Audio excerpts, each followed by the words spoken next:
much damage, how many calamities, disruptions, and devastations of kingdoms have there been?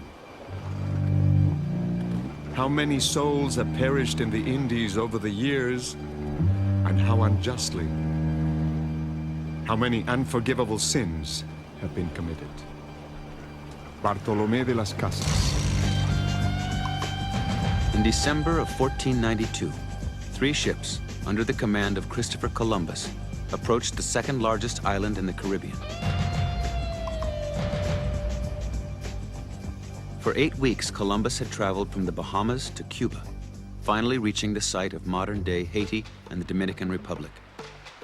The island he would name Hispaniola. The island was then populated by people known as the Taino. One region was controlled by the paramount chief, Wakanagari.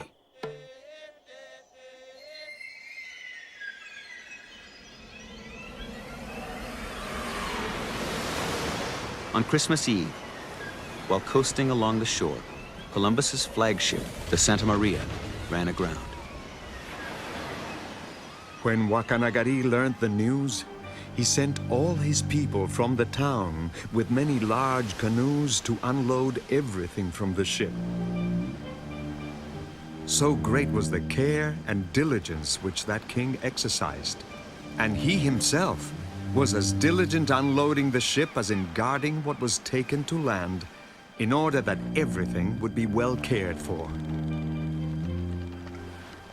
Grateful for the island leader's help, Columbus accepted his invitation to come ashore. The admiral left to dine on shore and arrived at the time when 5 kings had come, all subject to the one who is called Wakanagari. Wakanagari came to receive the admiral as soon as he had reached land and took him by the arm.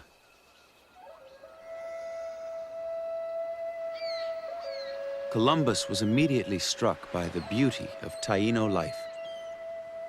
The king observes a very wonderful estate in such a dignified manner that it is a pleasure to see. Neither better people nor land can there be. The houses and the villages are so pretty. They love their neighbors as themselves. And they have the sweetest speech in the world.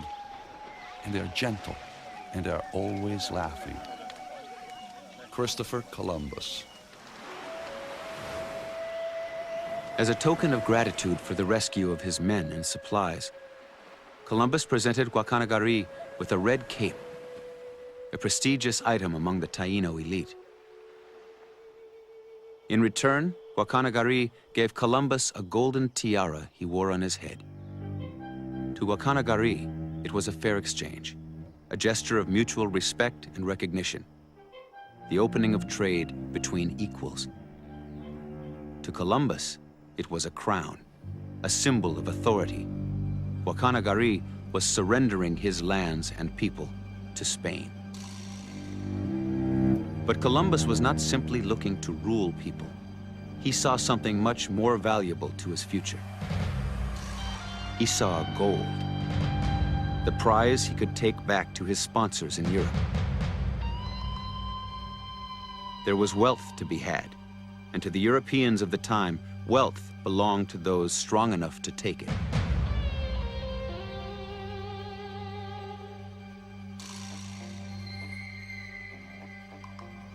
Now, I have ordered my men to build a tower and a fort. Not that I believe it to be necessary, for it is obvious that with these men that I bring, I could subdue all of this island, since the people are naked and without arms. But it is right that this tower be made, so that with love and fear, they will obey.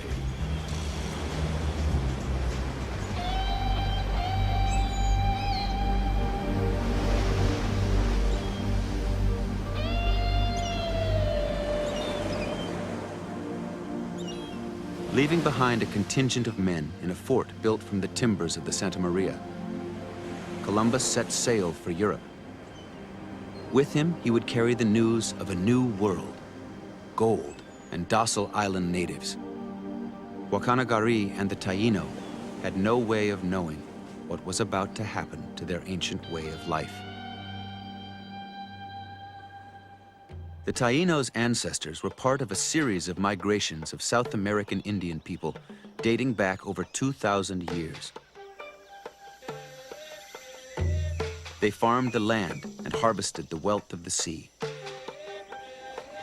Taino traders traveled in huge ocean-going canoes capable of carrying up to 150 men.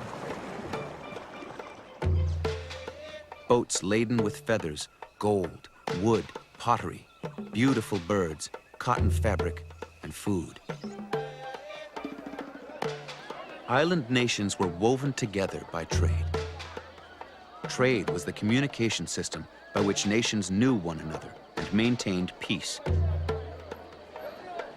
Some trading partners even exchanged their names to create lasting bonds between their communities.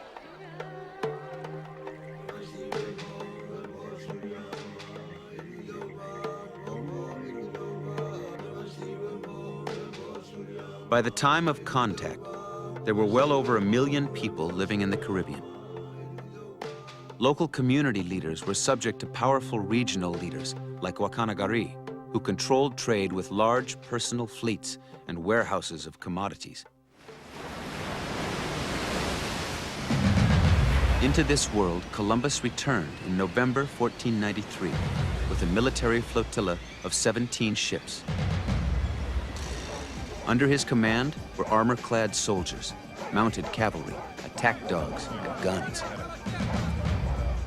The Spanish conquest of the Caribbean began. Gold mines were opened, and the Taino were enslaved, forced to mine the ore.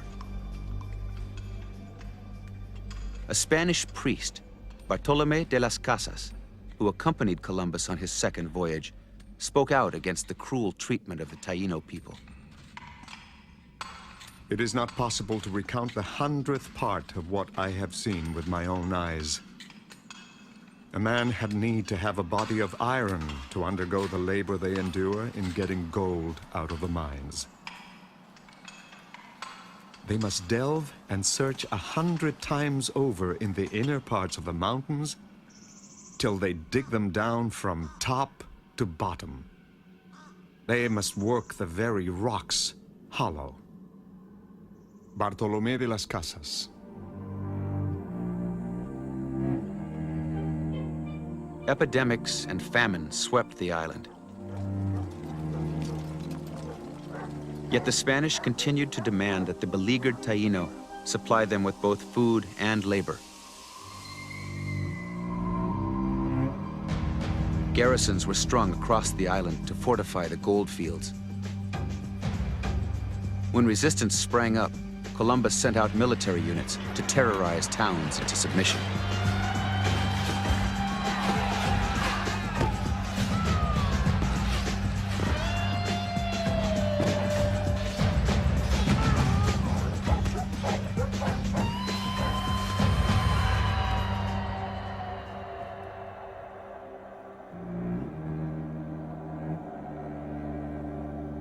They were so relentlessly persecuted and pursued with their wives and children up into the hills, so tired, hungry, and harassed.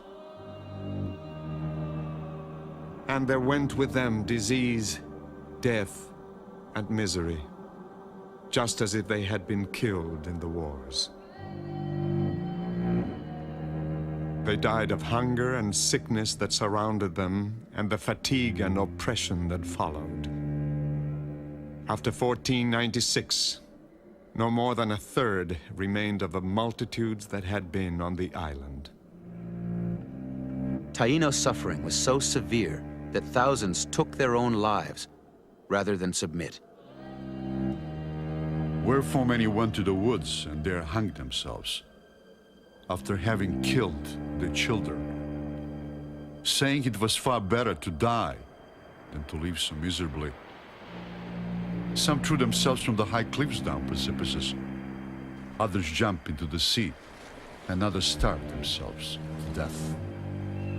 Benzoni, soldier for Spain.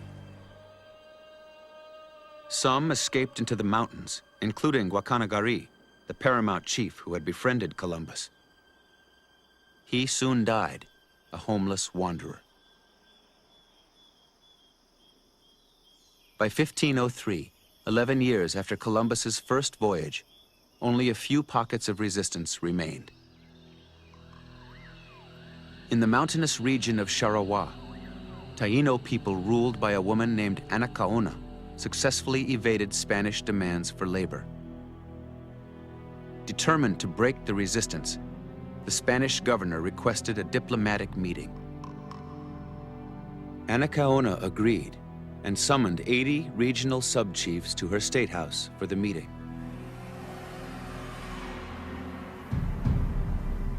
When the 80 leaders were gathered inside, the governor gave a signal and a thatched state house was set on fire.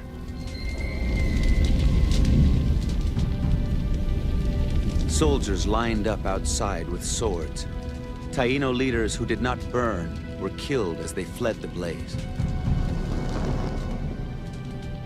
Anacaona was spared, only to be later executed by hanging. In the aftermath of the bloody carnage, a little boy stood among the ashes and smoke beside the charred remains of his father. A boy whose name the Spanish would come to remember well, Enrique.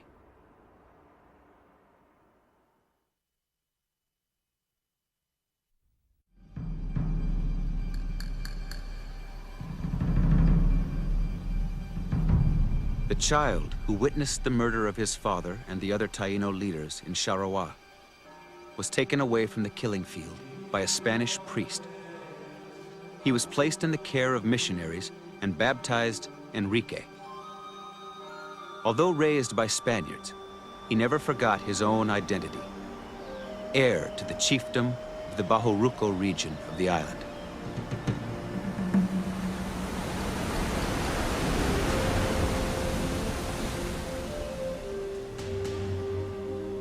Enrique was a tall and graceful man with a well-proportioned body. His face was neither handsome nor ugly, but that of a serious and stern man. He married a native, a woman of excellent and noble lineage, named Doña Lucia.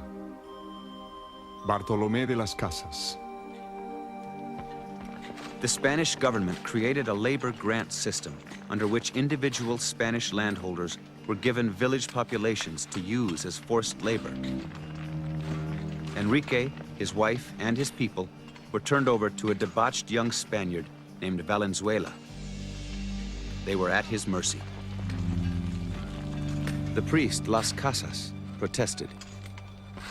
In a more just world, Enrique would have been the master.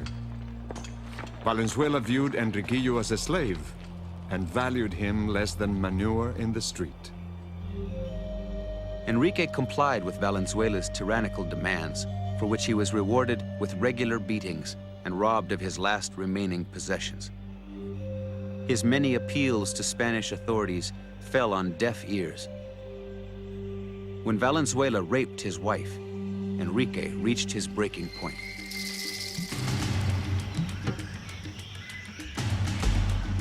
He and his followers escaped to their homelands in the lofty Bahoruco Mountains.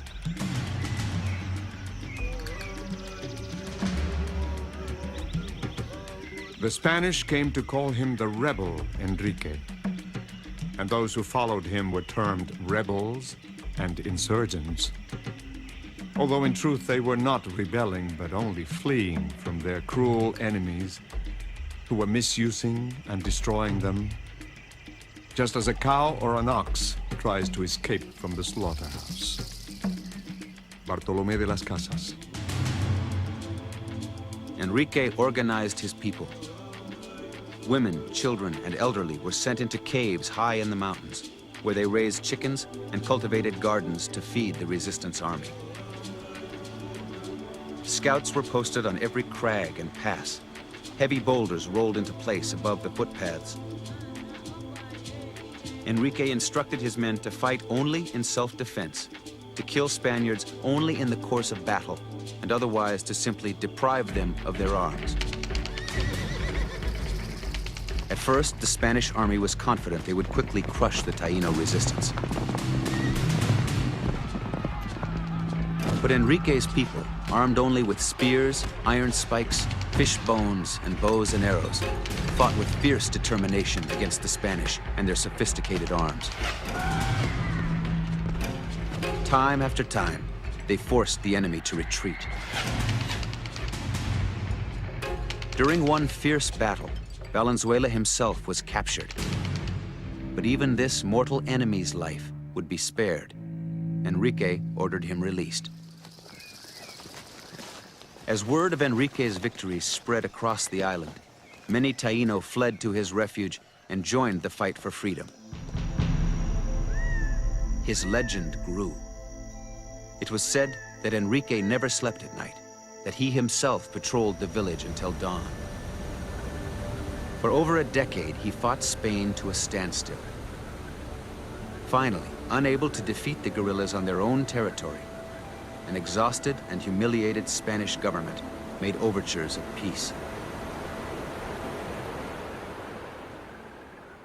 I know the Spanish very well, because they killed my father and grandfather and all the people of the kingdom of Sharawa, and reduced the population of the entire island of Hispaniola. I have fled to my own land, where neither I nor any of my followers are harming anyone, but are simply defending ourselves against those who came to capture and kill us. I need not talk to another Spaniard. Enrique, Taino. But there was one Spaniard to whom Enrique would still talk, the priest, Las Casas. After many years spent demanding the king act to stop Spanish atrocities in the New World, Las Casas had been officially designated protector of the Indians. He now sought out Enrique in his mountain stronghold. 2 months later, Las Casas and Enrique appeared before Spanish authorities and negotiated a truce. 14 years after it began, the rebellion came to an end, but only after the Spanish agreed to guarantee freedom for Enrique's people.